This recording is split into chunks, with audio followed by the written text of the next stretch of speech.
Bismillahirrahmanirrahim. Assalamualaikum warahmatullahi wabarakatuh. Alhamdulillahi rabbil alamin. Wa bihi nasta'inu ala umuri dunya waddin. Salatu wassalamu ala ashrafil anbiya'i wal mursalin. Sayyidina wa nabiyyina wa maulana Muhammadin wa ala alihi wa sahbihi ajma'in, amma ba'd. Qala Allah ta'ala fi kitabihil karim, a'udzu billahi minasy syaithanir rajim.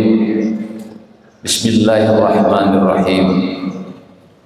Wa anfiqu mimma razaqnakum min qabli an ya'tiya ahadakumul maut fayaqul rabbi laula akhartani ila ajalin qarib fa asaddaqa wa akun minas salihin. Wa qala an-nabiy sallallahu alaihi wasallam, man ahya sunnati faqad ahabbani wa man ahabbani kana ma'i fil jannah. Sadaqallahul azim wa sadaqa rasulul karim. Bapak Rektor yang saya hormati, bapak-bapak dan ibu-ibu para pimpinan di lingkungan Universitas Islam Negeri Alauddin Makassar, hadirin wal hadirat jamaah Masjid Sultan Alauddin rahimakumullah. Allah Subhanahu wa taala melalui Rasulullah Muhammad sallallahu alaihi wasallam menetapkan 5 pilar utama di dalam kehidupan kita untuk memetakan roadmap perjalanan kehidupan kita ini, yang kita kenal dengan istilah rukun Islam. Yang pertama, Allah menetapkan visi dan misi kita yang disebut dengan syahadat. Asyhadu an la ilaha illallah wa asyhadu anna Muhammadar Rasulullah, dan simbolnya adalah menunjuk ke depan. Makanya syahadat tidak dibaca ketika kita berdiri, tapi dibaca ketika kita menunjuk ke depan sebagai bentuk visi dan misi kita sebagai umat manusia. Yang kedua, tidak cukup manusia hanya punya misi, dia harus punya karakter building. Dan Allah menjadikan salat sebagai model karakter building kita yang dapat membentuk misalnya kejujuran, kedisiplinan, tanggung jawab, kerjasama, kepekaan sosial. Nilai-nilai ini ada di dalam ibadah salat. Yang ketiga, tidak cukup hanya sebatas punya karakter building, tetapi ada social solidarity, kohesi sosial yang dibangun di antar sesama melalui apa yang disebut dengan zakat, infak, dan sedekah sebagai pilar yang ketiga.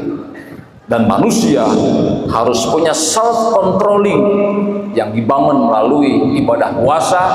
Dan terakhir, manusia harus punya total action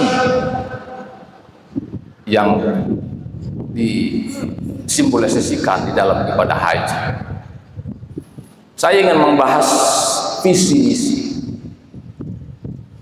Visi misi sangat penting di dalam kehidupan ini, karena itu menjadi roadmap kehidupan kita, roadmap program kita.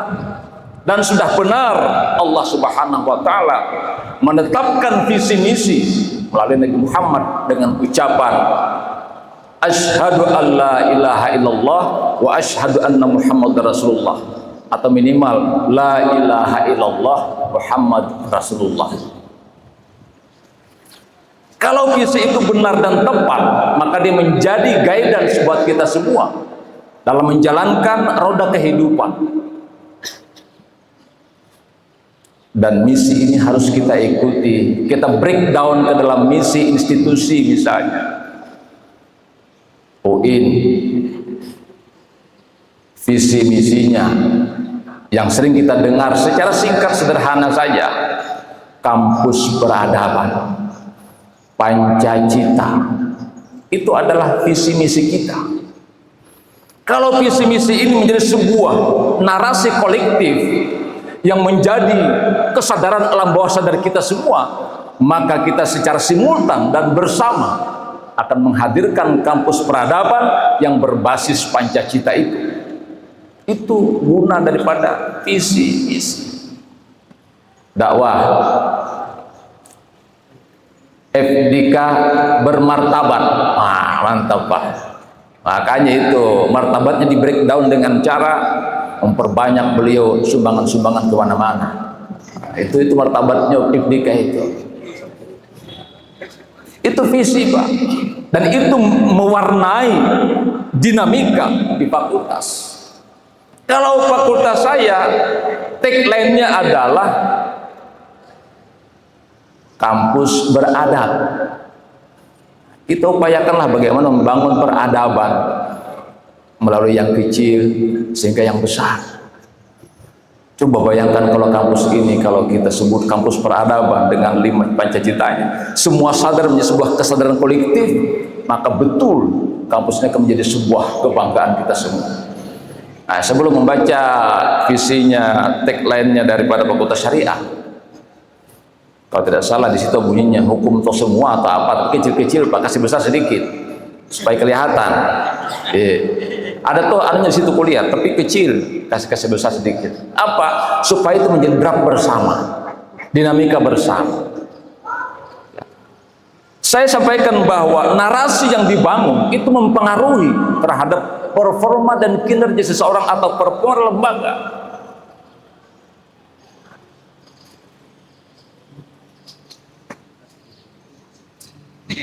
Saya berikan contoh.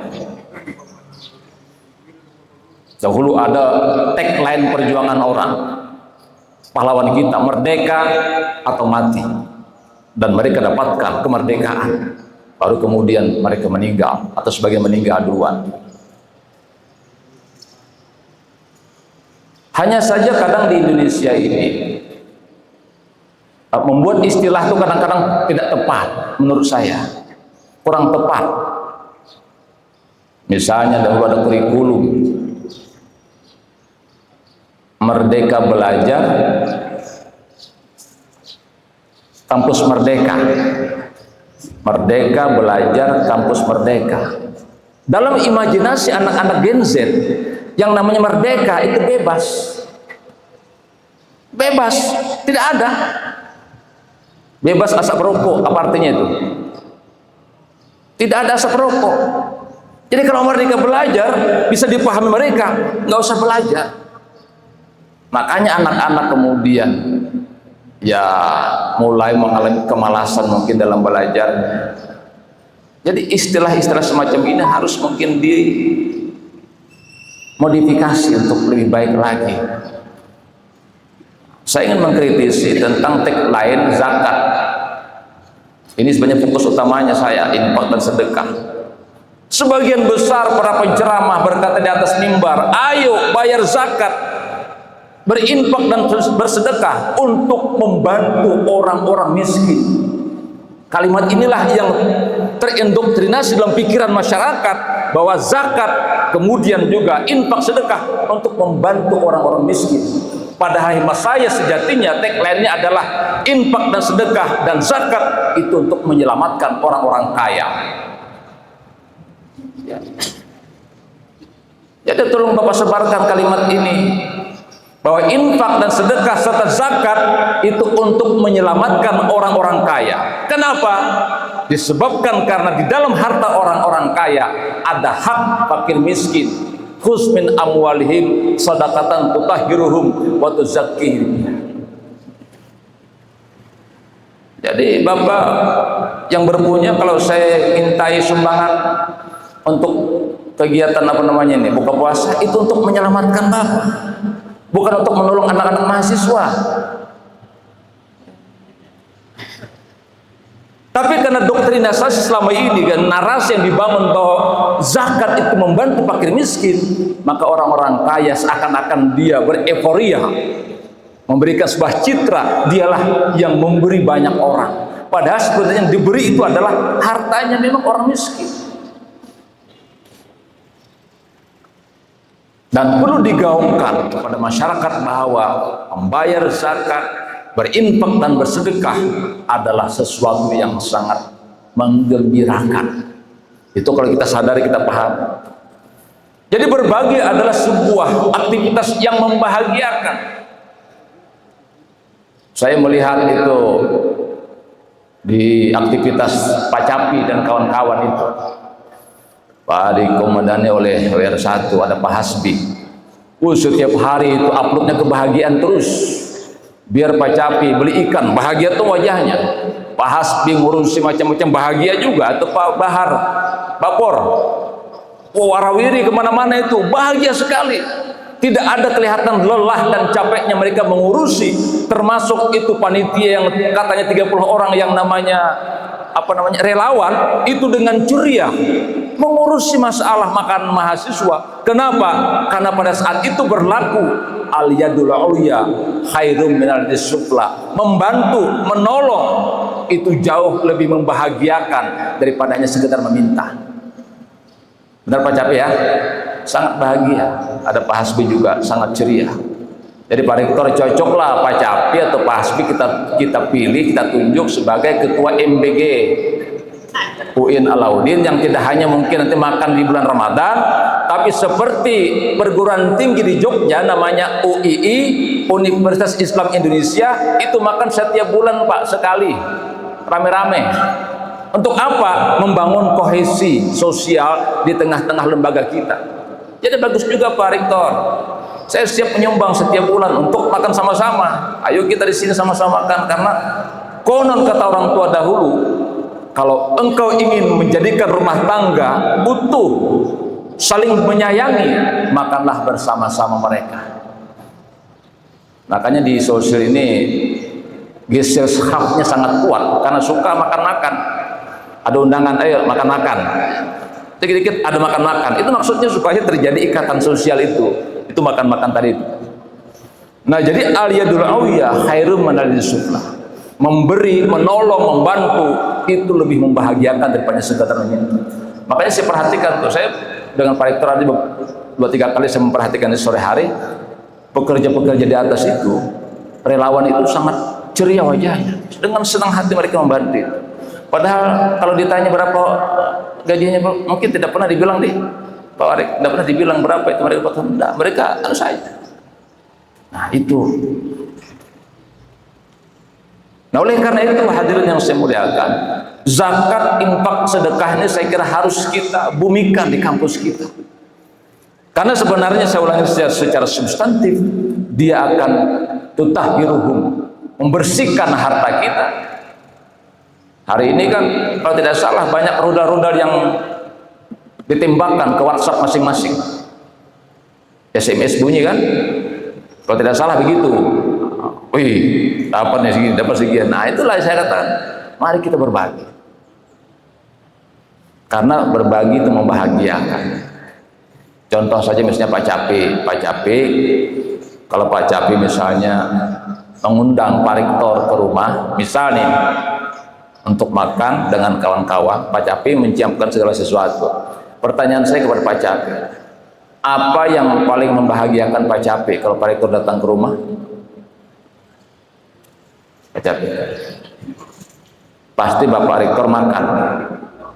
Pak Rektor makan pasti Bapak bahagia, karena Bapak sudah memberi, menyediakan. Justru kita sedih kalau Pak Rektor nggak datang. Kita udah siapkan misalnya, Pak Rektor nggak datang, kita sedih. Tapi kalau dia datang, meskipun habis makanan, kita tetap bahagia. Meskipun tuan rumah tidak makan pada saat itu, kita tetap bahagia. Lihat saja kalau orang syukuran, meskipun habis ludes makanan, tuan rumah nggak makan, dia tetap bahagia. Kenapa? Karena Allah sedang membelai-belai hatinya, Allah as-salam sedang membelai-belai jiwanya. dengan kedamaian dan kebahagiaan. Pada saat itu dia mendapatkan apa yang dengan spiritual happiness, kebahagiaan spiritual. Sedangkan yang datang yang mendapatkan itu mendapatkan material happiness, kebahagiaan material. Mudah-mudahan hadirin yang saya muliakan, program OPZ UEN Alauddin ini terus berkembang dan terus berkembang, bukan hanya sebatas mungkin di wilayah kita, tapi bisa juga melibatkan orang yang bisa menyumbang di wilayah untuk kepentingan OPZ kita di UEN Alauddin ini. Terima kasih atas segenap perhatian Bapak Ibu. Mohon maaf atas segenap kekurangan. Assalamualaikum warahmatullahi wabarakatuh.